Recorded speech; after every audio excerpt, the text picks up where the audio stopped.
이 비가 언제 오느냐, 그런 때를 기점으로 해서 여러 절기들이 이제 하나님께서는 특별히 그 절기를 출애굽 사건이라는 이 사건과 맞물려서 이 절기를 만들어 주시고, 참 이게 대단한 하나님의 지혜인 것 같아요. 그 당시 그러니까 가나안 땅에는 이미 이런 농사 절기가 있었단 말이에요. 근데 그 절기를 하나님은 출애굽기에 하나님의 그 광야에서 또 그들을 인도해 주셨고, 또 그들을 가나안 땅에 들어오게 해주셨고 했던 그런 하나님을 기억하면서 그 하나님을 잊지 않고 가나안 땅에서 농사를 지으면서 그 하나님을 항상 생각할 수 있도록 그것을 예배화했단 말이에요. 예배화. 그러니까 절기라는 것은 다시 말하면 제사죠. 근데 이 제사라는 것은 오늘날 말로 뭐예요? 예배잖아요. 예배. 그래서 여러분 이거 잊으면 안 돼요. 뭐냐면 우리가 구약에서부터 예배는요, 뭐하고 관계가 있느냐? 삶입니다, 삶. 우리의 일상생활이에요, 생활. 그 생활 속에서 예배가 있는 거지, 삶 따로 예배 따로가 아니란 말이에요. 무슨 말인지 되세요? 그러니까 농사를 짓는 것 자체가 그 절기 때마다 하나님을 기억하면서 씨를 뿌릴 때 하나님 기억하고, 걷어들일 때 하나님 기억하고, 그거를 이제 창고에 집어넣을 때 하나님 기억하고, 이 모든 게 하나님의 그 은혜고, 그 하나님을 생각하면서 그것 자체가 예배가 되게 하는. 그래서 여러분, 하나님 나라 백성의 정체성은 뭡니까? 그러니까 세상 사람들하고 오늘 저와 여러분들이 다른 이유가 뭐예요? 우리는 예배하는 백성이란 말이에요. 예배. 누구를? 하나님을. 그게 우리의 가장 중요한 정체성이죠. 아멘이십니까? 그래서 이런 절기. 그런데 여러분, 또 이게 있더라는 거죠. 이게 구약에서 하나님께서 보여주셨던 절기의 개념이었는데, 이게 그 안에 더 깊은 의미가 있더라는 거예요. 그건 뭐냐면, 여러분, 항상 예배가 있으려면은요, 구약에서는요, 하나님께 제사를 지내려면 뭐가 있어야 돼요? 제단이 있어야 되고, 그렇죠? 성전이 있어야 되고, 그렇잖아요?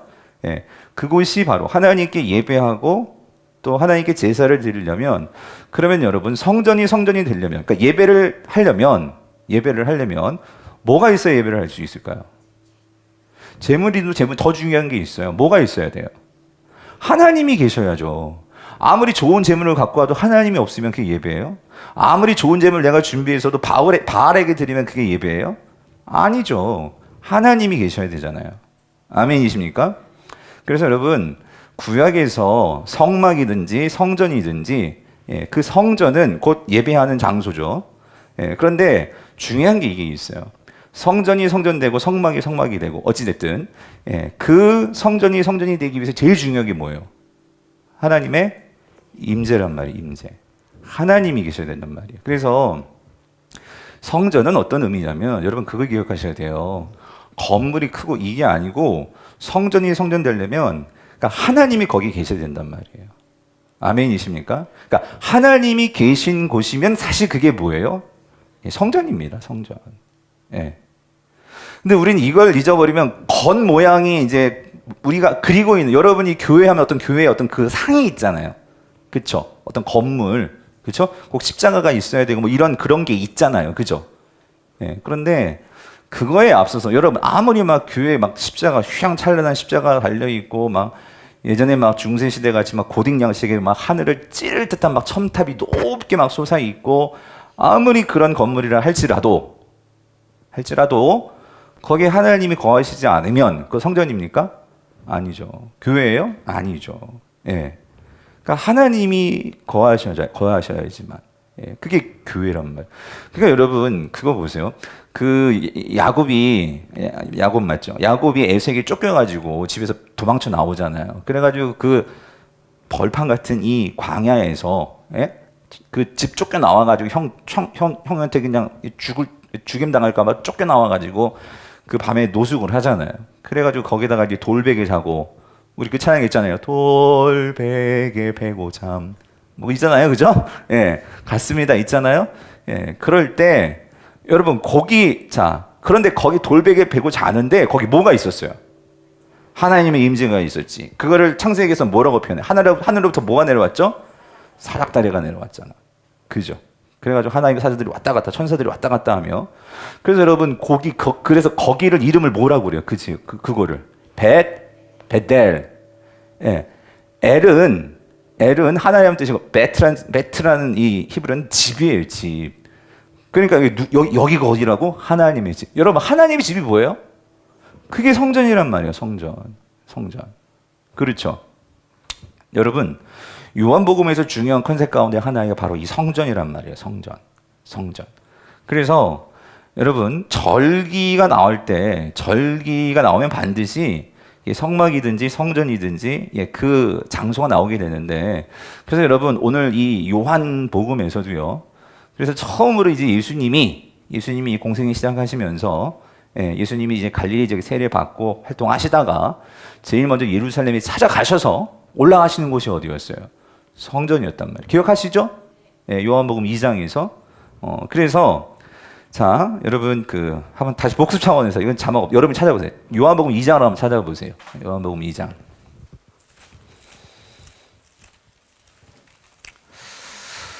요한복음 2장에 보면 예수님이 이제 갈릴리 지역에서 사역들을 하시다가 이제 드디어 첫 번째 유월절에, 그래서 여러분 보세요. 거기 2장 13절.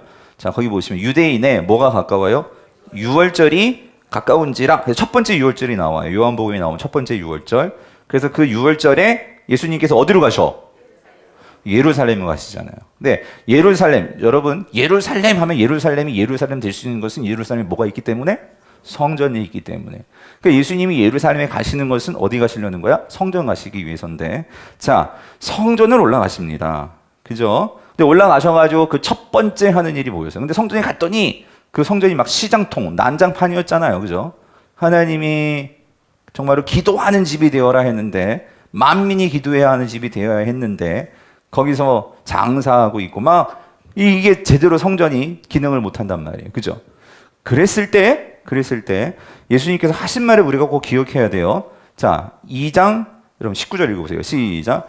예수께서 대답하여 이르시되 너희가 이 성전을 헐라 내가 사흘 동안 어떻게 해요?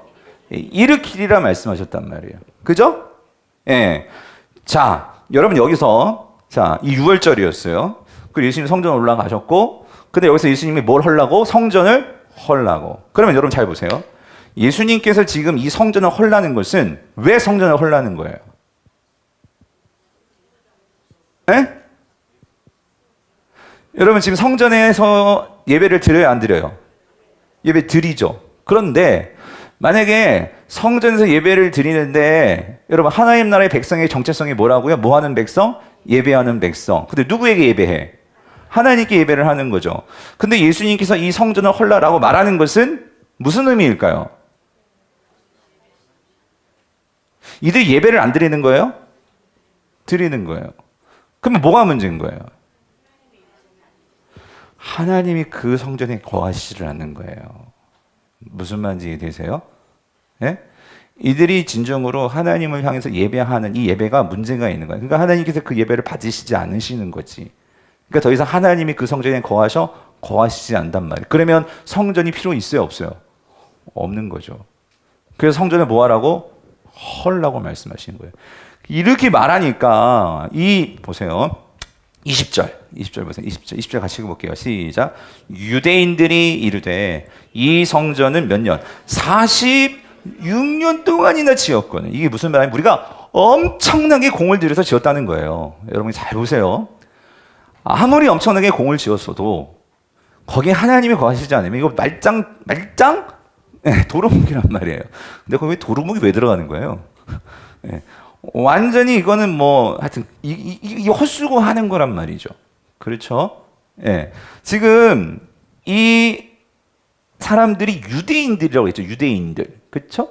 예. 그래서 이 유대인들은 우리가 이미 이제 성경 공부하시는 우리 성경반들은 아시겠지만 이 유다 지파 하나님의 다윗의 언약을 가지고 지금까지 존재하고 있는 이 하나님의 백성이라고 할 수 있는 최후의 보루라고 할 수 있는 하나님의 백성들 유다 지파 유대인들인데 그들은 그러니까 성전이 어떻게 돼야 성전인지도 모르는 채 자신들의 어떤 그런 욕망과 야망과 그러한 생각들을 가지고 성전을 짓고 있지만 그건 하나님과 전혀 상관이 없는 그런 성전을 쌓고 있는 거예요.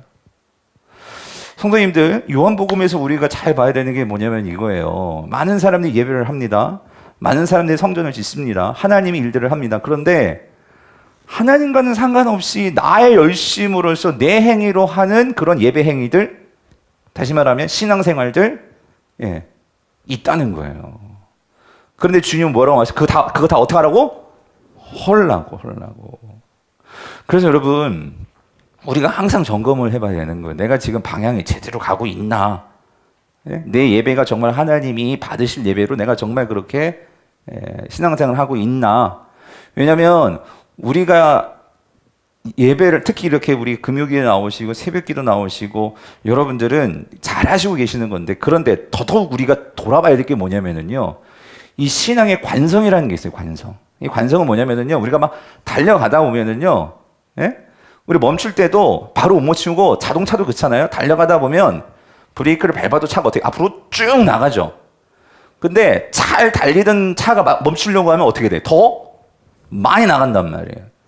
그러니까 이게 자칫 잘못하면 나의 습관이 좋은 습관, 신앙의 좋은 습관을 갖는 건 너무 중요해. 근데 그것이 생각 없이 내가 정말 하는 행위에 대해서 항상 말씀과 예수 그리스도의 말씀을 통해서 우리가 교정받지 않으면, 오늘 제가 하려는 말로 말씀드리면 좀 이따 보겠지만, 성령을 따라 성령의 인도함을 받지 않고 내 생각으로 열심으로 신앙생활하고 전도하고 훈련하고 하다 보면 오히려 그것이 더 위험할 수 있다는 거예요. 왜 위험하냐면, 그게 나만이 아니라 그걸 가지고 다른 주변 사람들을 뭐예요? 정죄한단 말이에요. 그게 누구냐면 이 유대인들이란 말이에요. 유대인들. 그래서 여러분, 요한복음에서는요, 여기요 20절에 보세요. 다시 한번 보세요. 20절 여기 유대인들이라는 이 표현이 있잖아요. 여러분, 요한복음을 그래서 지금 우리가 한 장씩 보면서 좋으시면 이런 거 체크해놓고 표시하면 좋은데, 이 유대인들이라는 게 요한이 쓰는 독특한 용어예요. 용어. 무슨 용어냐면, 이 유대인들은요, 그냥 유대인들을 말하는 게 아니라, 물론 전체 유대인들을 말할 때도 있어요. 하지만 다른 복음서에서는 유대인들 하면 진짜 유대인들이에요. 그런데 요한은 유대인들이라고 나올 때, 유대인들은 누구냐면 그냥 유대인들이 아니라 종교 지도자들이에요. 무슨 말인지 이해되세요? 특별히 예수를 죽이려고 하는 종교 지도자들이 누구라고? 유대인들이라고. 요 표현이 그렇게 나와요. 그래서 자, 여기 나와. 다시 보세요. 유대인들이 이르되, 그러니까 이 사람들은 그냥 보통 유대인들이 아니라 종교 지도자인 거예요. 종교 지도자들. 성전에서 높은 위치에 있는 그들이 말하는, 뭐 웃기군. 야, 이 성전 46년 동안이나 지었는데 뭐 하루아침 네가 지금 무너뜨린다고? 웃기지 말라는 거지. 그러니까 이게 보통 사람이 얘기하는 게 아니라 종교 지도자들. 그렇죠? 근데 요한은 이제 요게 오늘 7장에서 밝혀져. 요 정체가 유대인들이 누구였나. 그 정체가 드디어 밝혀지는 게 7장인데, 7장에 오기까지 이 유대인들에 대해서 철저하게 그냥 덮어놔. 근데 이 유대인들이 항상 예수님을 쫓아다녀요. 그리고 예수님에 대해서 항상 예의주시하면서 꼬투리를 잡으려고. 무슨 말인지 이해되세요? 이게 유대인들이었어요. 그래서 여러분, 자, 이 첫 번째 6월절에 예수님께서 올라가서 하셨던 게, 그러니까 성전을 헐라는 거예요. 성전. 그리고 중요한 말씀을 한마디 하시죠. 왜 성전을 헐라고 하냐면, 자, 이거는 이제 나중에 이 요한이 깨닫고 왜 예수님께서 성전을 헐라라고 말씀하신지를 덧붙여 놓은 거예요. 사실 예수님이 성전을 헐라라고 말했지만 왜 헐라고 말씀하시는지의 이유는 여기서 밝혀놓지 않았어요.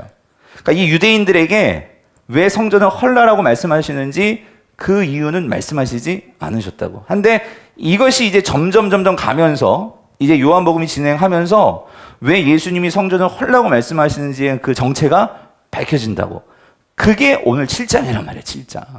오늘 우리가 지금 읽었던 바로 그 대목. 그러니까 여러분, 이거를 설교하려면은요, 그러니까 이게 찬찬히 와야지 이게 설교가 되지. 그렇지 않으면은요, 그냥 오늘 본문을 그냥 성령 받아라로 끝날 수 있어요. 물론 저도 그렇게 설교할 수 있어요. 근데 그렇게 하면 진짜 이 요한복음이, 특별히 이 성전 부분은 사실 1장부터 나왔던 말씀이에요. 무슨 말이냐면, 여러분 보세요. 이건 좀 이따 뒤에 가서 다시 말씀을 드릴게요. 자, 어찌됐든. 그래서 여러분, 우리가 지금 머릿속에 넣어둬야 되는 것은, 그럼 여기서 여러분, 이거를 꼭 머릿속에 넣어둬야 된단 말이에요. 그 예수님이 왜 성전을 헐라고 하셨는가? 그러니까 지금 보세요. 그러면 하나님 나라의 백성들이라면 성전이 반드시 필요하단 말이에요. 무슨 말인지 이해되세요? 예? 그러면 지금 이 예수님은 이 지금 46년 넘게 지금도 짓고 있어. 그 성전을 헐어버리라고 한단 말이에요. 그러면 성전을 헐어버리면 이건 하나님 나라가 이 땅 가운데 존재하지 않게 되는 거예요. 무슨 말인지 이해되세요? 하나님 나라가 존재한다는 것은 성전이 있어야 돼요. 성전이. 근데 예수님께 성전을 헐라? 그럼 하나님 나라가 완전히 없어지는 건데? 그럼 도대체 뭐가 성전이냐는 거예요. 이 질문이 나와야 된단 말이지. 그럼 어디에 성전이 있단 말이야? 이렇게 나와야 되죠. 왜? 하나님께 예배를 드리고 하나님을 우리가 만나려면 어디로 나가야 되니까? 성전으로 나가야 되니까. 이해되시죠? 잘 따라오고 계시죠? 그래서 여기서 우리가 요한복음을 읽을 때 여기서 궁금증이 생겨. 성전을 헐라? 그러면 하나님 백성들이 어디로 나가야 되는데? 요한은 지금 그 질문을 지금 하게 만들면서 이 복음서를 끌고 나간단 말이죠. 자, 일단 여기서 이렇게 예수님께서 말씀을 하셨어요. 자, 그리고 나서 자, 5장으로 갑니다. 5장. 여러분 5장으로 가보세요. 5장에 가면 거기가 이제 두 번째 유월절이 나오는 거예요. 그래서 여기 자, 5장 1절에 보면 이렇게 나오죠. 그 후에 유대인의 뭐가 돼요? 명절이 돼요. 여기서 유월절이라고 분명하게 명확하게 나와 있지는 않지만 그냥 추정을 하는 거예요. 자, 유월절을 보는 거죠. 그래야지 공생의 3년이 나오기 때문에. 자, 유월절이 돼요.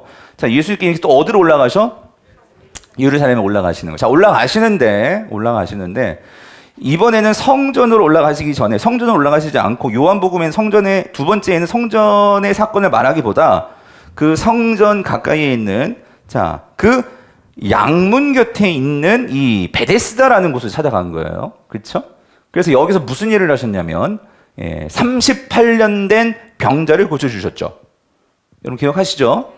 근데 이게 문제가 돼가지고 오늘 7장까지 계속해서 이 문제가 끌고 오는 거예요. 유대인들이 죽이려고 하는 거지, 예수님을. 근데 왜 이게 문제가 됐냐면, 자, 예수님께서 이 38년 된 병자를 언제 고쳐주셨다고? 언제? 안식일날.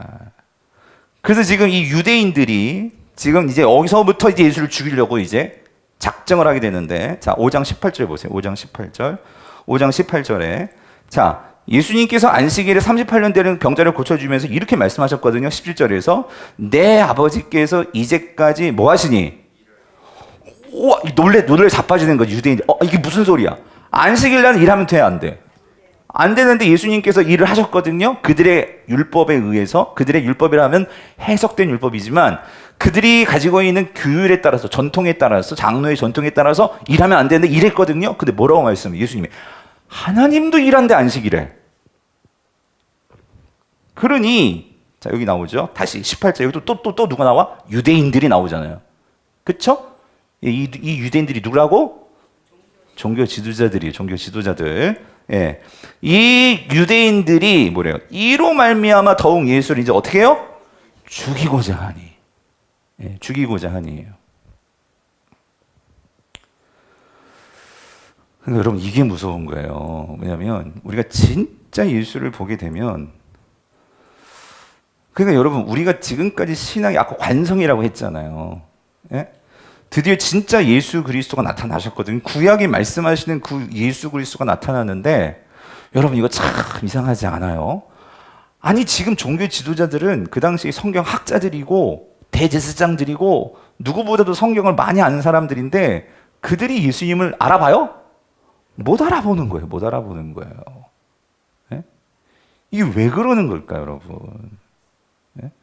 그래서 여러분 이게요, 오늘날 우리가 순수하게 한번 생각해 보면, 우리 진짜 다시 한번 생각해 보면, 여러분 그래서 우리들도요, 우리가 교회 다니면서 여러분 제일 은혜 받을 때가 언제예요? 은혜 받으셨던 때가 언제예요?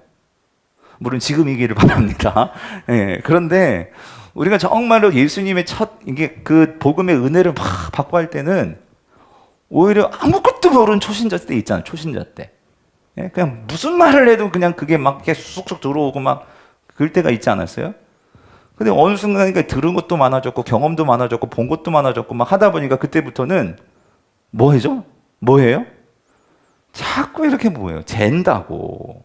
내가 옛날에 있었던 교회는 그러지 않았는데, 내가 알고 있는 내 지식으로는 그게 아닌데, 이러면서 이거를 자꾸 비교하면서, 물론 교회의 어떤 이런 그 해석된 전통이나 어떤 교회가 사람들이 모이고 하다 보니까 그 교회마다 가지고 있는 전통들이 있을 수 있어요. 그죠?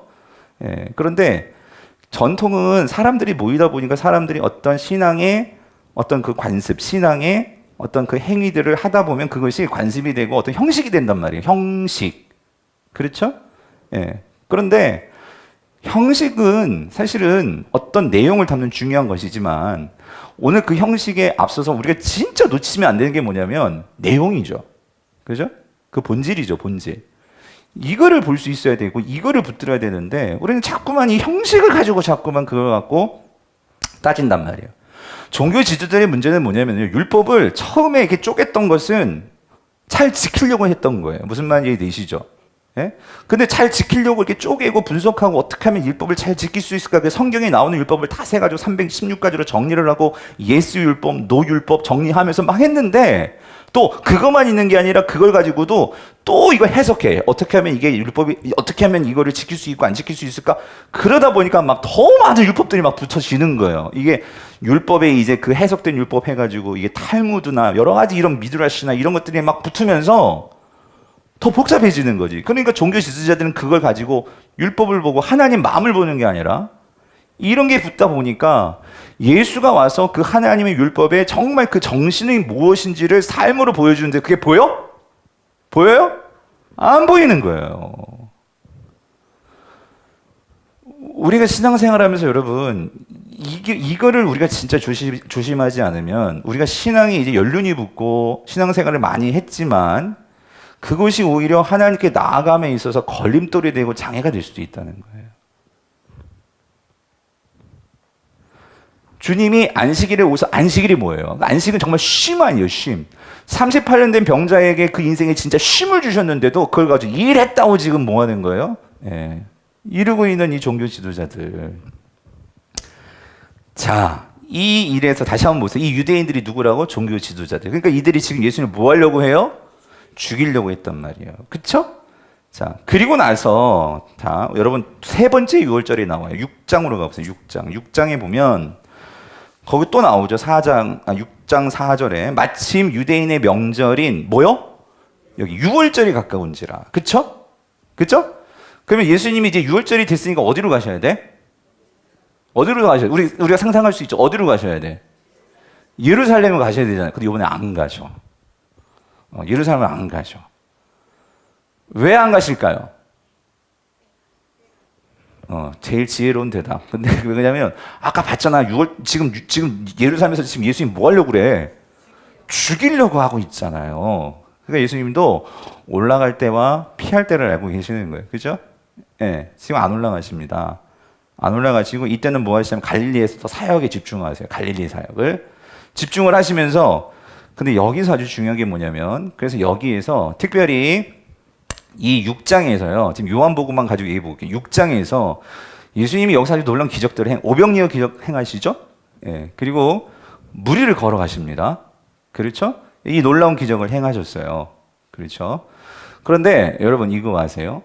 예수님께서 본질적으로 요한복음에서 보고 생각해 보면 이 오병이어 기적을 행하시고 그리고 무리를 건든 기적을 행하셨는데 이게 결국 누구를 위해서 한 사역일까요? 이게 결국은 제자들을 위한 사역이더라는 거예요. 제자들. 예? 여러분 이제 예수님이 죽을 때가 이제 가까우신 건 이제 예수님 직감하시는 것 같아요. 이제 그 예루살렘에서 종교 지도를 죽이려고 하잖아요. 예수님은 사실 이 땅에 뭐 하러 오셨어요? 죽으러 오셨어요. 그렇죠? 예, 이것은 하나님의 큰 뜻이었어요. 예, 그런데 이제 그 모든 일들이 이제 하나씩 진행이 되어 가고 있어요. 그런데 중요한 건 이거죠. 예수님은 그 사명을 위해서 오셨는데 여러분 그 예수님의 죽으심은 곧 그 예수님이 죽으셔야지만 분명하게 드러나는 것이 있어요. 이제 그걸 이제 오늘 7장에서 다시 말씀해 주고 있는데 예수님의 십자가에 죽으셔야지만 분명하게 드러나는 그 사실이 뭘까요? 그게 곧 구약이 말하고 있는 예수 그리스도, 그러니까 구약이 말하고 있는 오실 메시아에 대한 그 예언의 말씀들이 성취되는 게 뭐예요? 예수님의 죽으심이죠. 그렇죠? 예. 예수님의 죽으심이 있어야지만 드러나는 게 있어요. 그게 뭐예요? 예수가 진짜 뭐예요? 메시아라는 거예요. 메시아. 그렇죠? 자, 예수님은 그걸 알고 있어요. 그런데 그것을 이제 이제 종교 지도자들도 이제 그 예수가 누구신지, 근데 예수의 누구신지 그들은 거꾸로 알고 있는 거예요. 죽이려고 하는. 그런데 여기서 이제 예수님께서 이 사건, 오병이어 사건과 그리고 무리를 걷는 사건을 통해서 예수님께서 점검하는 게 있어요. 이 사건을 통해서 누구를 점검하시냐면 누구? 제자들을 점검하십니다. 뭘 점검을 하시냐면, 그래서 여러분 오병이어 사건을 하면서 예수님께서 좀 이해 안 되는 설교를 하셨어요. 뭐 설교하셨어요? 일단 떡을 가지고, 그리고 떡을 나눠줄 때도 예수님께서 사실 제자들을 시험하셨죠. 먹을 거가 없는데 그렇잖아요. 그래가지고 그래서 그 제자들이 찾아와가지고 어떻게 합니까? 근데 뭐 너희들이 먹을 것을 주래. 아, 우리가 돈이 어디 있어? 그렇잖아요. 근데 제자들이 너희들이 먹을 것을 주래. 그러니까 막 제자들이 찾아다니니까 아무것도 없잖아요. 그러니까 이 누군지 안드레가 애 도시락 찾아오고, 그러죠? 빌립은 또 막 이거 어떻게 조그만 거 뭐 됩니까? 하면서 막 그러면서도 예수님께서는 뭘 보시죠? 이 제자들이 나를 어떻게 하나? 뭐라고 생각하나? 그렇잖아요. 그거를 생각하면서 결국은 진짜 제자들이 그 떡을 나눠줄 때에 그 떡이 어떻게 돼? 막 늘어나는 거지. 제자들이 그걸 본 거예요. 보죠. 그렇죠? 그리고 나서 이 오병이어 기적 끝나고 나자 어떻게 됐어요? 막 사람들이 예수님 막 왕으로 세우려고 하니까 예수님은 제자들을 분리시키시죠. 그 무리들하고. 그래서 너희들 빨리 건너가라. 나는 지금 이렇게 세상의 왕이 데려온 게 아니니까 분리시킨단 말이에요. 그리고 나서 예수님이 어떻게 무리로 걸어가죠 또. 제자들도 그걸 보고. 이런 사건들이 있었단 말이에요. 그리고 나서 제일 중요한 게 뭐냐면 여러분, 자 6장 보세요. 6장 67절이에요. 6장 67절 보니까 66절부터 볼게요. 자, 그때부터 보세요. 그의 제자 중에서 여기 많은 사람이 예수님을 어떻게 해요? 떠나갔단 말이에요. 그러니까 예수님이 하시는 말씀도 어렵고, 여러분 이해도 안 되고, 그리고 왜 예수님 분명히 아까 오병이어 사건이 끝나고 나서 뭐가 되실 수 있었죠? 왕이 되실 수 있었어요. 군중들이 예수님을 왕 세우겠다고 했거든요. 근데 지금 여러분 이스라엘 백성들이 지금 기다리고 있는 게 뭐예요? 메시아거든요. 근데 메시아는 다른 말로 말하면 뭐예요? 왕이에요, 왕. 왕을 기다리고 있는 거예요. 다들 이제 왕 되시라고 왕을 막 세웠단 말이에요, 예수님을. 근데 예수님은 그걸 마다했잖아요. 그러니까 예수님을 따랐던 제자들 중에 이해가 안 가는 거예요. 예수님께서 왜 이러시냐고. 여러분 신앙생활 하면서 그럴 때 있죠. 왜 하나님 왜 이러실까? 뿐만 아니라 내가 신앙생활 하는데 왜 나에게 이렇게 어려움이 오고, 내가 신앙생활 하는데 왜 내가 속한 이 교회 공동체는 왜 이 모양이고, 이런 거 와요. 그럴 때 여러분 잘 생각하셔야 된다고요. 떠나갈 수 있고, 그쵸? 근데 그때 주님이 물으셨어요. 뭐라고 물으셨냐면 67절 보세요. 예수께서 12제자에게 물으시죠. 12제자에게 물으시는 거예요. 이르시되 뭐예요? 너희도 뭐라고요? 가려느냐? 여러분도 가실 거예요? 어떻게 가실 거예요? 네? 근데 여기서 중요한 고백을 합니다. 누가? 베드로가. 그러니까 여러분 이 상황이 이게 만약에 마태복음으로 가면은 이게 저는 그거 같아요. 이 상황이 조금 지금 요한이 좀 다른 관점에서 표현했지만, 여러분 마태복음에도 마태복음 16장 16절에 가이사라 빌립보를 지나가면서 예수님께서 물으시죠. 얘들아, 사람들이 나를 누구라 하더냐? 그랬더니 어떤 사람들은 뭐 선지자라고 하고요, 뭐 예레미야라고도 하고요, 엘리야라고 이렇게 묻잖아요. 근데 예수님은 거기 관심이 없어. 누구한테? 그런데 너희들은 나를 누구라고 생각하니?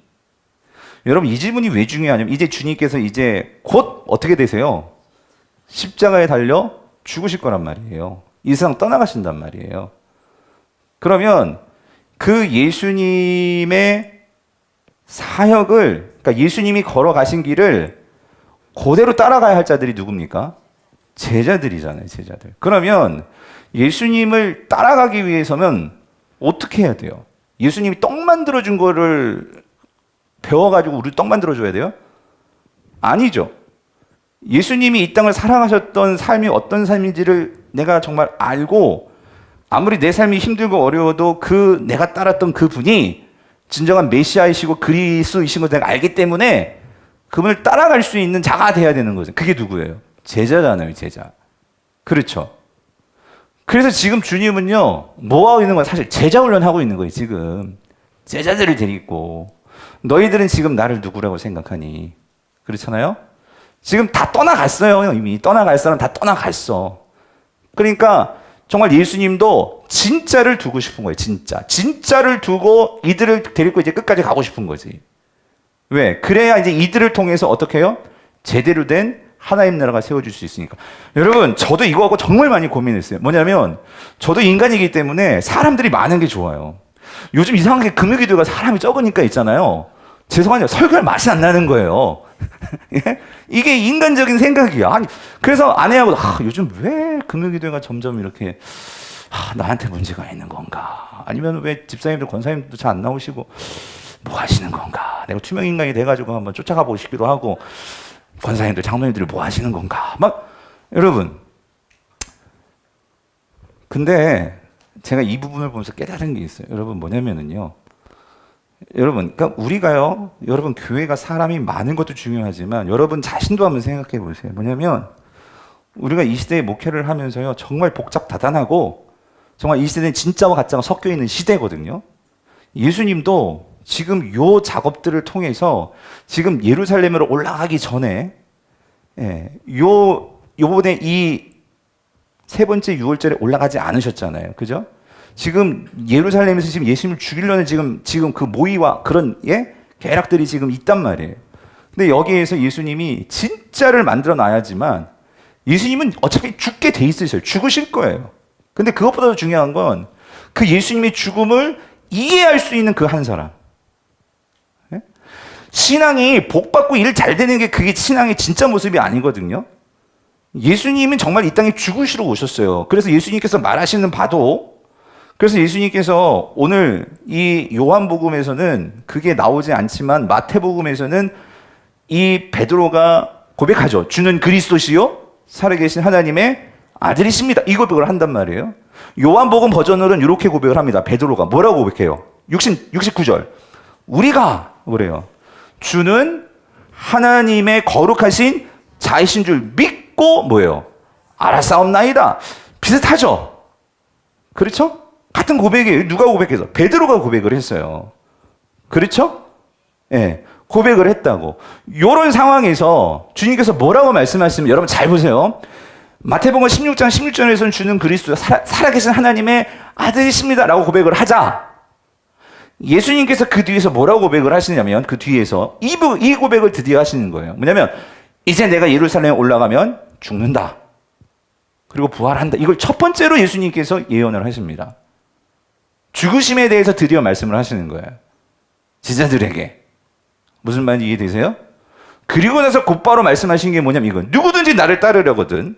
다시 말씀드려요. 나 십자가에서 죽을 거거든. 근데 그 다음에 이렇게 말씀해요. 누구든지 근데 나를 따르려거든. 어떻게? 십자가를 지고 나를 따라야 한다. 이걸 말씀을 하시는 거예요. 지금까지 주님을 따랐던 제자들은요, 가짜들이었죠. 십자가를 원하지 않았어요.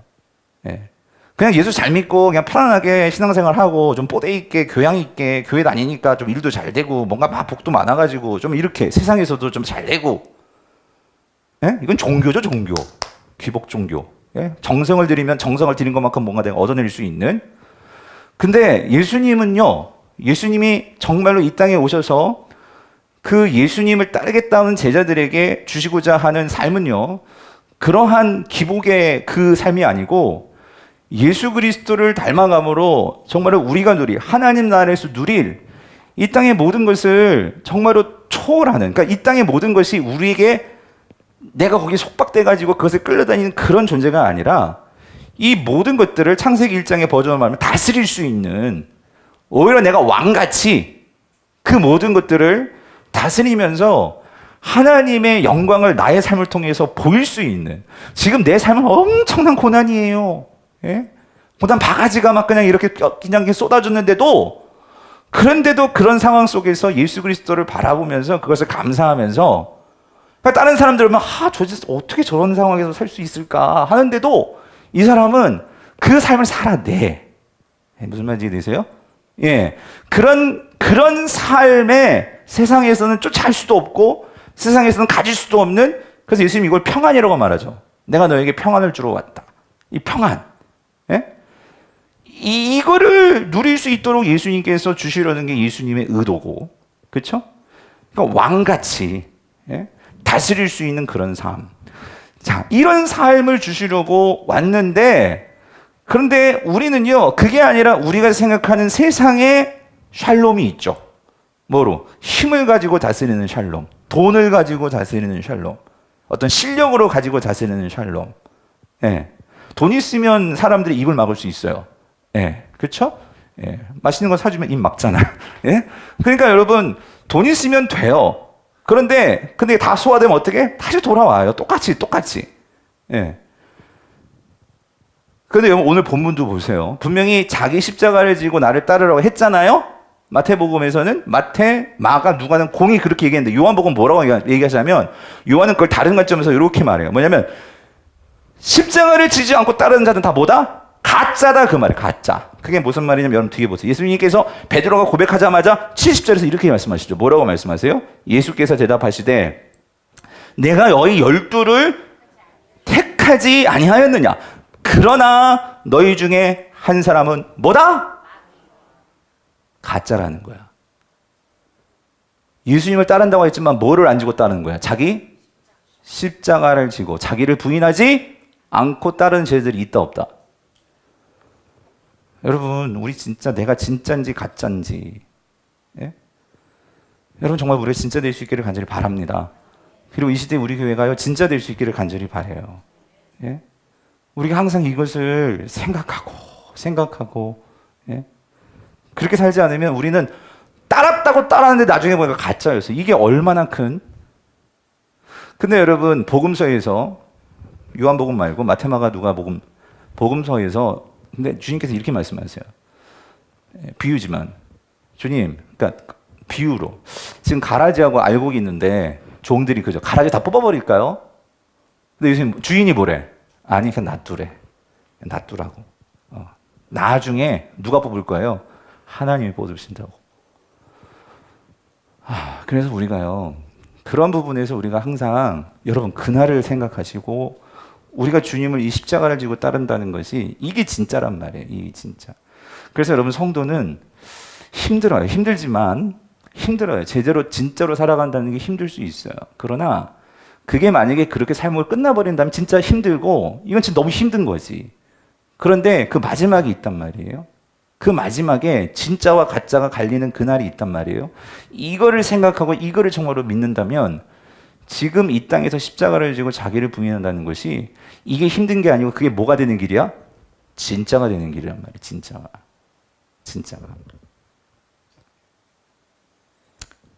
자, 이런 상황에서 자, 주님께서 이제 진짜가 뭔지를 말해 주신 거예요. 그죠? 예, 그리고 오늘 지금 요한복음 상황에서도 6장에서 뭐가 진짜인지를 말씀해 주셨단 말이에요. 그죠? 예, 그런 상황에서 이제 7장에 들어가는 거예요. 7장에 들어가는데 여러분 7장을 넘어가니까 바로 밑에구나. 7장에 들어간 2절에 또 이렇게 나오잖아요. 유대인의 또 뭐가 되었어요? 명절이 되었죠. 명절. 그죠? 예, 그러니까 요한복음은 철저하게 절기와 더불어서 같이 간단 말이에요. 왜냐하면 여러분 절기는요, 결국 누구를 보여주려는 거냐면 구약의 절기는 누구? 예수 그리스도. 그리고 결국 그 절기는요, 아까 저 말씀드렸죠. 제사는 어디서 드린다고? 하나님의 번제단이 있고 제단이 있는 성전에서 드리는 거예요. 그쵸? 그러므로 결국 오늘 요한복음이 7장에서 밝히는 게 있는데요. 밝히는 말씀이 있는데요. 그 성전이 누구냐는 거예요. 누구일까? 예수 그리스도시라는 거예요. 예수 그리스도. 우리는 이미 알고 있기 때문에 2장에서 결론을 내죠. 그리고 요한이 이미 얘기했어요. 요한이 2장에서 뭐라고 말했냐면 요한도 이거 그때는 몰랐을 거예요. 근데 나중에 예수님이 이제 부활하시고 승천하시고 이 모든 과정을 지켜보면서 요한은 사도행전 2장에서 성령이 내려오신 것까지 봤잖아요. 아까도 봤지만 오늘 말씀의 가장 중에 핵심은 성령이거든요. 오늘 예수님께서 성령을 보내줄게. 이거 예언하시는 게 오늘 본문의 하이라이트예요. 예. 그런데 요한은 그걸 다 경험했잖아. 그러니까 2장에서부터 그거였구나. 뭐냐면 예수님께서 첫 번째 유월절에 성전에 올라가셔가지고 뭘 허물라고? 성전을 허물라고 그랬잖아.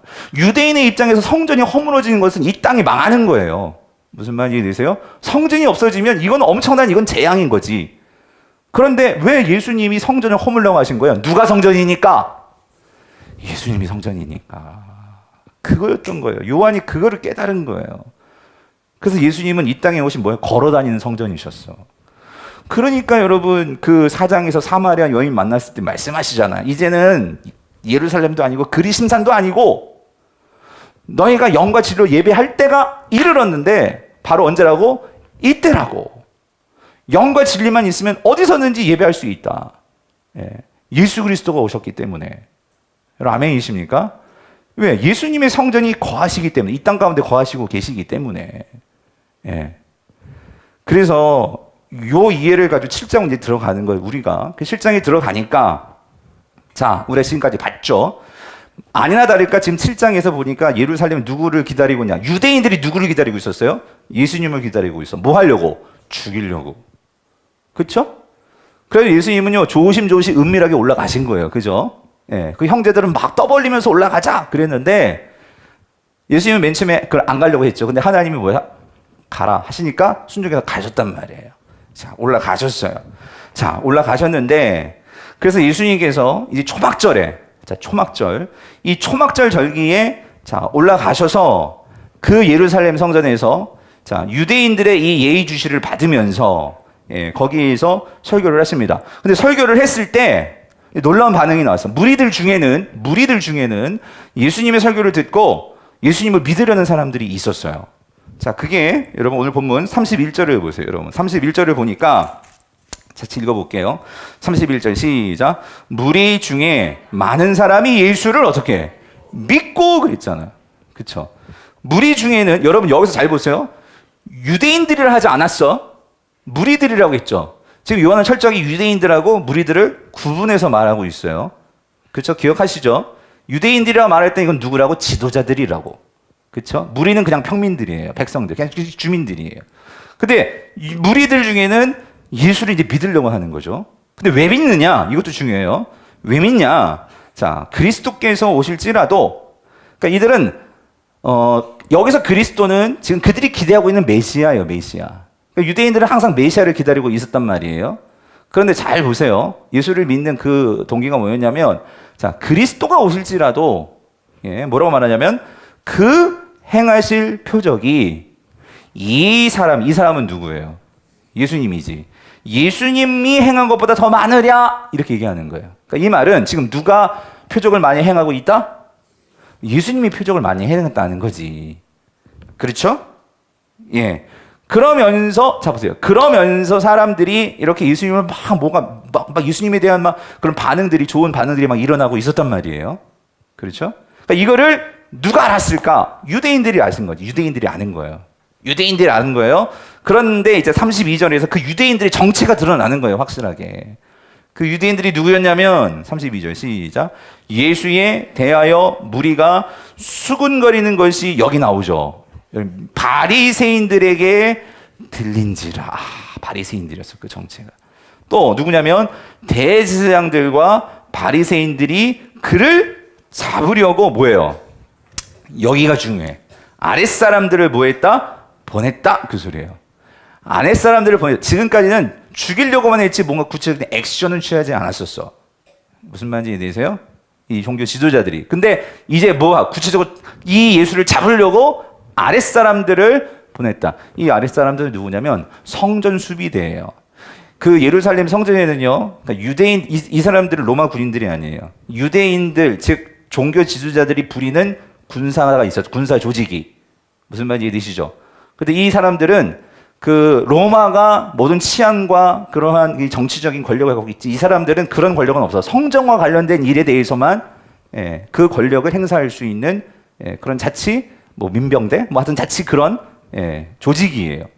이 사람들을 풀어가지고 이제 체포영장이 내려진 거예요. 예수를 뭐 하라고? 잡아오라고.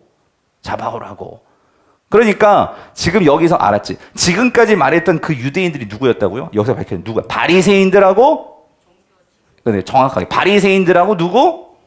대제사장, 그것도 들이었어요. 들.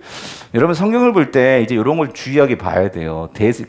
예수님, 그러니까 예수님 당시 대제사장은 한 사람이어야 되는데 지금 대제사장 들이라고 해요. 뭔가 좀 이상한 거예요. 그리고 또 한 가지 있어요, 여러분. 지금 바리새인과 대제사장들이 같이 나와 있어요. 같이 누구를 잡으려고? 그를 잡으려고. 이거는 바리새인들하고 지금 대제사장들이 이제 짝짝꿍이 된 거예요. 무슨 말인지 이해되시죠? 근데 이들은 천성적으로 같이 손잡을 수 있는 사람들이 아니에요. 예. 바리새인들은 이것은 민중들이 지지하는 그 당시에 뭐라고 할까요? 그러니까 어떤 뭐 좌파 세력이라고 할까? 뭐 그렇게 말하기는 뭐하지만 어쨌든 이 사람들은 어떤 정치 권력하고는 좀 동떨어진 그 당시에 이 정치 권력들을 비판하면서 바른 말 하기 좋아하고 바른 말을 했던 사람들이 바리새인들이었어요. 그러니까 이 사람들은 민중들이 되게 좋아하지. 무슨 말인지 이해되시죠? 그 민중들이 지지를 받는 사람이 이 바리새인들이에요. 근데 뛰어나져 보세요. 근데 여기 나오는 이 대제사장들이라고 할 때 이 대제사장들은 누구냐면 이 사람들은 철저하게 로마의 권력에 불붙은 자들이에요. 그래서 이들은요, 여러분, 이 로마가 어디까지 간섭했냐면 대제사장들을 아무나 세우지 못하게 했어. 그래서 로마가 세운다고. 대제사장들. 여러분, 로마가 세울 수 있는 거 아니에요. 아론 계열만이 대제사장들이 될 수 있는 거예요. 근데 이 로마가 세우니까 돈 주면 대제사장들도 되는 거예요. 그러니까 지금 이 성전 조직이 엄청나게 타락을 해버린 거예요. 돈으로 그 성직을 매매하는 게 바로 여기서 시작이에요. 이렇게 되어버린 거예요. 그러니까 대제사장들이 한 명이 아니라 돈 주고 산 대제사장들이 짜르르 있었던 거예요. 예? 그런데 자 보세요. 그러니까 이 바리새인들은 이 대제사장들을 욕하는 사람들이었고 대제사장들은 너희도 좀 입 닥치고 있어 하면서 그런 세력들이었는데 이들이 어떻게 손을 잡냐고. 왜? 여러분, 악은요, 사람이 악한 마음을 가지면 원수들도 하나가 될 수 있어요. 예. 무슨 말인지 이해되세요? 예. 이게 악의 본성이에요, 악의 본성. 어떤 한 사람을 찍어가지고 죽이려는 일에는요, 서로 마음이 달았던 사람들도 다 같이 한 마음이 돼가지고, 예? 그렇게 한 사람을 매장시킬 수 있고, 그렇게 할 수 있는 게 인간의 본성이, 죄된 본성이란 말이에요. 그전에는 원수 같았는데, 이 한 사람 찍어가지고 완전 사람 매장시키려니까 어떻게 이렇게 한 마음이 되냐고. 예? 왜냐면, 오늘 이들에게 있어서 예수는요, 지금까지 그들이 세워놓았던 기준과 가치와 그들의 어떤 공들여 놓은 것, 모든 것들을 허무는 적이었지. 그렇죠. 그들의 입장에서는. 그러니까 지금까지도 너무 다른 노선 속에서 그렇게 살았던 자들이지만 그 부분에서는 같이 공고 합력이 돼가지고 지금 예수를 죽이려고 하는 거예요. 죽이려고 하는 거예요. 사랑하는 성도님들, 우리가 진짜요, 하나님의 말씀의 기준이 없으면요, 자칫 잘못하면 우리가요, 어떤 한 사람을요, 매장시키고 바보 만들고, 예? 그렇게 하기가 딱 좋은 게 우리 인간의 죄성이라는 거예요, 죄성. 예. 하나님 앞에서 정말로 주님께서 말씀해 주신 사랑과, 그래서 예수님께서 지난주에 우리가 말씀하셨잖아요. 외모로 판단하지 말고, 예? 뭐로 판단하라고? 공의롭게 판단해라. 그쵸? 이 기준이 없어지면은, 예. 나하고 생각이 다르다 하면은 이 서로 달라붙어가지고 그 사람 완전 매장시키고 그 사람 완전히 오늘 우리가 정말로 그 사람을 죽일 수도 있는 게 우리의 이 죄성이란 말이에요. 죄성. 예. 근데 여러분 여기 중요한 거, 자 여기에서 이렇게 이들이 죽이려고 하지만, 자 그런데 오늘 여기에서요 우리가 중요한 거 한 가지 있어요. 예. 사실 아까도 말씀드렸지만 누구보다도 사실 여러분 이래요. 예수님께서 만약에 이 대제사장들과 이 바리새인들이 예수가 정말 누구인지를 진짜 깨달아가지고 이 사람들이 회개했다면 어떤 면에서는요 정말 놀라운 사건이 일어날 수 있지 않았을까 그런 생각도 들더라고요. 그러니까 모든 그 당시 민중들과 모든 사람들에게 예수가 메시아라는 것을 말해주고, 그러면 진짜 어떤 면에서는 정말 대부흥이 일어날 수 있지 않았을까. 제 생각. 예. 그렇게 될 수 있지 않았을까? 여러분 그렇지 않아요? 그런데 이들은 아무리 예수님께서 말을 해도 회개해요? 회개 안 합니다. 예, 회개 안 해요. 그러니까 여러분 성경에서 예수님께서 진짜 정말 어떤 면에서는 좀 너무할 수도 있겠지만 너무한 게 아니라 예수님께서 정말 제 입으로도 뭐하게 말하지만 욕했던 대상들이 누구예요? 예? 이 바리새인과 서기관들, 이 서기관도 맞죠? 바리새인들과 대제사장들이라고. 그러니까 이들은 회개하고는 완전 담쌓은 사는 것 같아요. 그러니까 나 자신을 돌아봐야 되는데 무슨 말인지 내세요? 나의 어떤 아성이 있다 보니까, 근데 그 아성도 어떤 아성? 하나님 말씀 가지고 하는 아성이잖아요. 쌓아놓은. 그렇잖아요. 예. 그러니까 우리가요, 여러분 정말 무서운 게 뭐냐면요, 종교적인 아성이에요. 종교적인 아성. 특별히 종교적인 행위의 아성. 왜냐하면 내가 지금까지 이만큼 해놓았는데 이거를 무너뜨린다는 게 쉽지가 않단 말이에요. 내가 지금까지 새벽 기도 쌓아놓은 게 이만큼이고, 내가 지금까지 내가 교회에서 쌓아놓은 게 이만큼인데 이거를 무너뜨린다. 여러분, 이게 지금 대제사장들과 이 서기관뿐만 아니라 이 바리새인들이에요. 바리새인들. 예. 오늘 그 부분에서 오늘 우리가 정말, 그래서 여러분 하나님 앞에서요, 진정으로 내 신앙이 가짜인지 진짜인지를 보려면 여러분 항상 주님은 그래서 말씀하죠. 어떤 신앙이 되라고? 어린아이 신앙이 되라고. 어린아이 신앙이 되라고. 우리가 항상 들을 길을 가져야 되고, 우리가 항상 나 자신을 겸손하게 돌아볼 수 있는 신앙이 없으면 우리는 자칫 잘못하면 우리는 다 뭐가 되고 싶냐? 바리새인들이 되고 싶은 거예요. 바리새인들은 대단한 성경학자고요. 바른 말 하는 사람이었어요. 하지만 그것이 나의 삶 가운데 하나님께서 나에게 정확하게 짚어주시는 내 삶을 돌아보는 그 눈들은 없었어요. 외모만 있었지. 외모만. 그래서 여러분, 참 성경에서 제가 놀라운 게 뭐냐면 이런 부분이에요. 예수님 메시아가 태어나셨음을 성경이 제일 먼저 알려주는 그 대상들이 누구예요? 누구였어요? 목자들이었죠. 목자들이었죠? 성경에서요. 그러니까 여러분 그렇지 않아요? 메시아가 태어난 것을 차라리 대제사장들이나 아니 여기 난 바리새인들에게 알려줬다면 이게 얼마나 큰 영향력을 끼쳐가지고 그 유대 사회에 놀라운 일이 일어났겠냐고. 근데 천사들이 그들을 안 찾아갔어요. 누구에게 찾아갔어? 들판에서 양치던 목자들이었더라고. 여러분 그거 참 신기하지 않아요? 왜 그럴까요? 여러분 목자들은요 그 당시에 아무런 힘없는 사람이에요. 뭐라고 말을 해도 그거를 입증해주고 그거를 받아줄 수 있는 어떤 정치적인 기반도 없고 아무런 힘이 없어요. 그런데 왜 하나님은 그 당시에 가장 말빨도 안 되고 가장 사람들한테 인간 취급도 받지 못하는 이러한 이 목자들에게 가가지고 그걸 알려주실까? 메시아가 태어났다는 것을. 여러분 여기서 우리가 분명히 기억해야 되는 것은요, 하나님이 일하시면요, 여러분 이겁니다. 어떤 세상의 힘을 가지고 메시아임을 증명하려는 게 하나님의 방법이 아니라는 거예요. 세상의 힘에 빗대어가지고 기대가지고 어떤 나를 드러내려는 게 하나님의 방식이 아니라는 거예요. 사랑하는 성도님들, 우리는요 뭔가 하나님의 그 거룩하신가 뭐 이런 것들을 우리는 자꾸, 저도 그럴 때가 많아요. 뭔가 세상의 힘에 빗대어가지고 그거에 의지해가지고 뭔가 나를 입증하려고 하고, 그러니까 내가 막 힘을 키워가지고 내가 너를 막 누르고 그래가지고 내가 힘이 있고 내 말이 맞아. 여러분 예수님은 절대 그런 방식이 아니었다는 거예요. 근데 우리는 뭔가 이렇게 힘을 가지고 막 누르려고 해. 여러분 그건 아무리 성경을 봐도 하나님의 방식이 절대 아니에요. 하나님의 방식은 오히려 뭐예요? 내가 죽는 거지. 내가 죽는 거예요. 근데 우리는 내가 만약에 무시당하면 그래 두고 봐라, 내가 힘 키워, 내가 한 소리 할 거야 그러면서 목소리를 낼 수 있는 힘을 키우려고. 여러분 예수님이 십자가에서 목소리 내셨어요. 사람들에게 세상을 향해서 내지 않으셨어요. 오직 누구를 향해서만? 하나님을 향해서만. 그렇죠? 여러분 우리의 삶의 방향과 목적이 우리가 어디에 맞춰져 있나? 저를 비롯해서 우리 모든 성도님들, 제가 요즘 곰곰이 고민하는 게 과연 우리 교회가 지금 제대로 바른 방향으로 가고 있나? 나부터 시작을 해서 큰 목소리 내고 싶고 큰 목회하고 싶고 세상의 힘을 빌어가지고 뭔가 나의 어떤 그런 것들을 과시하고 싶고, 혹시 우리가 그런 신앙을 정말 지향하고 있는 것은 아닌가? 근데 여러분 바울이 그러잖아요. 바울이 고린도전서 1장 25절 29절에서 이렇게 얘기를 합니다. 여러분 같이 한번 읽어봅시다. 한 절씩 저 교독해 볼게요. 하나님의 어리석음이 사람보다 지혜롭고 하나님의 약하심이 사람보다 강하니라. 26절.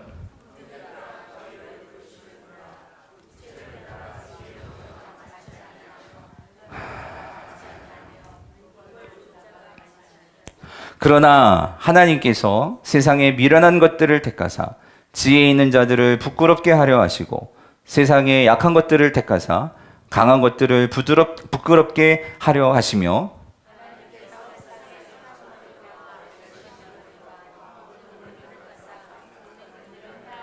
같이 읽겠습니다. 29절. 이는 아무 육체도 하나님 앞에서 뭐예요? 자랑하지 못하게 하려 하심이라예요. 사랑하는 성도입니다. 여러분, 우리가 하나님 앞에서 뭘 자랑할 수 있겠어요? 예. 근데 우리는 이거를 자꾸 까먹어요. 예. 까먹는단 말이죠. 예.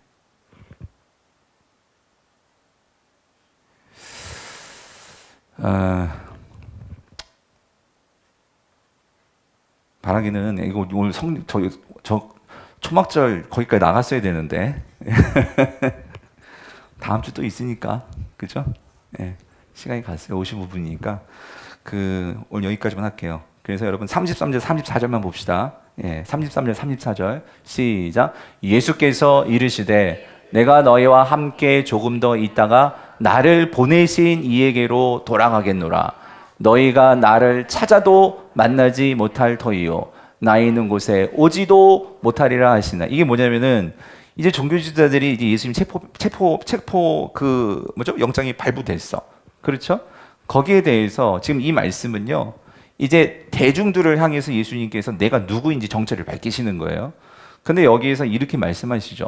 그러니까 당신이 정말 그리스도입니까? 근데 아까도 봤지만 지금 민중들도 예수님 믿는 사람들이 뭘 근거로 믿냐면 예수님이 보여주신, 이 땅에서 보여주신 그 표적, 그죠? 이 표적 신앙. 예. 그걸 갖고 앞으로 올 그리스도보다도 이 예수가 훨씬 더 많은 기적을 행하지 않았냐 하면서 그거를 갖고 믿으려고 하는 거예요. 민중들도. 여러분, 이게 안 믿는 것보단 낫겠지만 이것도 위험한 신앙이에요. 그러면 표적이 없으면 안 믿겠다는 거예요. 그러니까 내 삶에서 뭔가 기적이 있고 내 기도가 딱딱딱딱 들어져야지만 예수님을 믿겠다는 소리예요. 예, 여러분, 그게 아니죠. 예수님이 표적을 보여주신 것은 그 표적을 통해서 우리가 표적만 보면 안 돼요. 그 표적을 통해서 그게 어떤 의미가 있었던 것인가를 생각할 수 있어야 되는데 보통 성도들도 그렇고 이스라엘 백성들도 거기까지 못 나갔어. 그러니까 예수님께서 표적을 많이 보여주지는 않으셨어요. 저는 그렇게 생각해요. 만약에 예수님께서 표적으로 모든 성도가 다 구원받으셨으면 계속 막 기적만 보여주실 것 같은데 그러지 않고 오히려 표적보다도 예수님은요, 표적을 보여주시면 반드시 제자들에게는 그 의미를 말씀해 주신다고. 그렇죠? 이 오병이어 기적에서도 그러니까 의미를 말해주니까 거긴 관심들이 없잖아. 어려워요. 아니 무슨 살이 떡이 되고 피가, 아니 포도주가 아니지? 뭐지? 하여튼 그 피를 먹고 살을 먹어야지 구원받는다. 이게 무슨 말이 되냐? 어려우니까 포기해버린단 말이에요. 근데 여러분, 그거를 이해해야 진정한 예수가 누구인지 이해되는데 오늘 이 말씀도 이거예요. 그러니까 무슨 말이냐면 이 사람들이 예수 그리스도가 어디서 왔다는 걸 안다는 거예요. 나사렛에서 오지 않았느냐? 아니 나사렛에서 온 게 무슨 어떻게 나사렛에서 온 사람이 그리스도가 될 수 있느냐? 뭔가 이렇게 신비한 뭔가를 원했단 말이에요. 그리스도가 오는 것을. 그러니까 예수님께서 정말 뭐라고 말씀하시면 이렇게 말씀하시죠. 내가 너희와 함께 조금 더 있다가 이 말은 뭐냐면 이제 예수님께서 십자가에 달려 죽으시는 그때를 생각하고 말씀하시는 거예요. 그런데 그때 이제 십자가에 달려 죽으신 다음에 예수님께서 이제 하늘나라 올라가시죠. 그래서 뭐라고 말씀하시면 나를 보내신 이에게로 나는 뭐한다? 돌아간다. 그 소리예요. 그러면 그걸 어떻게 증명을 해? 아니, 돌아갔는지 안 돌아갔는지 어떻게 알아? 어떻게 알 수 있어? 근데 예수님이 이렇게 말씀하십니다. 너희가 나를 찾아도 뭐 한다고요? 만나지 못할 터이요. 그죠? 여러분, 나중에 예수님께서 진짜 죽으셨는데 대제사장들은요, 이 예수님 시체 찾으려고 엄청나게 노력을 했는데 찾았어요? 못 찾았어요? 못 찾았다고. 어디 간 거죠? 예수님 말씀하시는 거예요. 그리고 너희들이 나한테 오려고 해도 나 있는 곳에 오지도 못한다는 거지. 그럼 예수님이 이 땅에 아무리 찾아도 그때 없었어요. 그럼 어디 있다는 소리예요? 하늘에 계시다는 거지. 아멘이십니까? 여러분, 지금 예수 그리스도가 어디 계세요? 하늘에 계시기 때문에. 그렇죠? 네. 이게 뭐예요? 예수님은 어디로부터 오셨어? 하늘로부터 오셨잖아요. 그러니까 예수님은 다시 어디로 돌아가시는 거야? 하늘로 돌아가신 거예요. 그럼 그분이 뭐라는 거예요? 메시아시라는 거지. 그리스도시라는 거지. 아멘이십니까? 그러면 여러분, 이 땅에 지금 우리 혼자 남은 건가? 여기에 대해서 예수님께서 또 새로운 예언을 주시는 거예요. 그게 뭐냐면 오늘 그걸 말을 했어야 되는데 시간 관계상 다음 주에 그 부분을 말씀을 드릴게요. 예, 다음 주. 오늘 결론 이렇게 마치겠습니다. 예수는 그리스도십니다, 여러분. 예? 우리 인생을 책임지실 수 있는 그리스도십니다. 그래서 우리가 진짜라면 여러분 십자가를 지는 것을 두려워하지 마십시오. 예수님께서 사실 십자가를 지고 나를 따르라 할 때는 그냥 막 고행을 해라 그 소리가 아니에요. 사실 예수님께서 그 다음에 주실 약속이 있었기 때문이라고. 무슨 약속? 성령을 보내주실 거거든. 우리를 도우실 성령을 보내주실 것이거든요. 예? 오늘 그 성령이 어떻게 역사하실지는 다음 주에 우리 보기로 하고, 오늘 그 성령 안에서 이미 성령 받았죠. 우리는 그 성령을 의지하면서 주님 잘 따라가시는 저 여러분 될 수 있기를 여러분 간절히 바랍니다.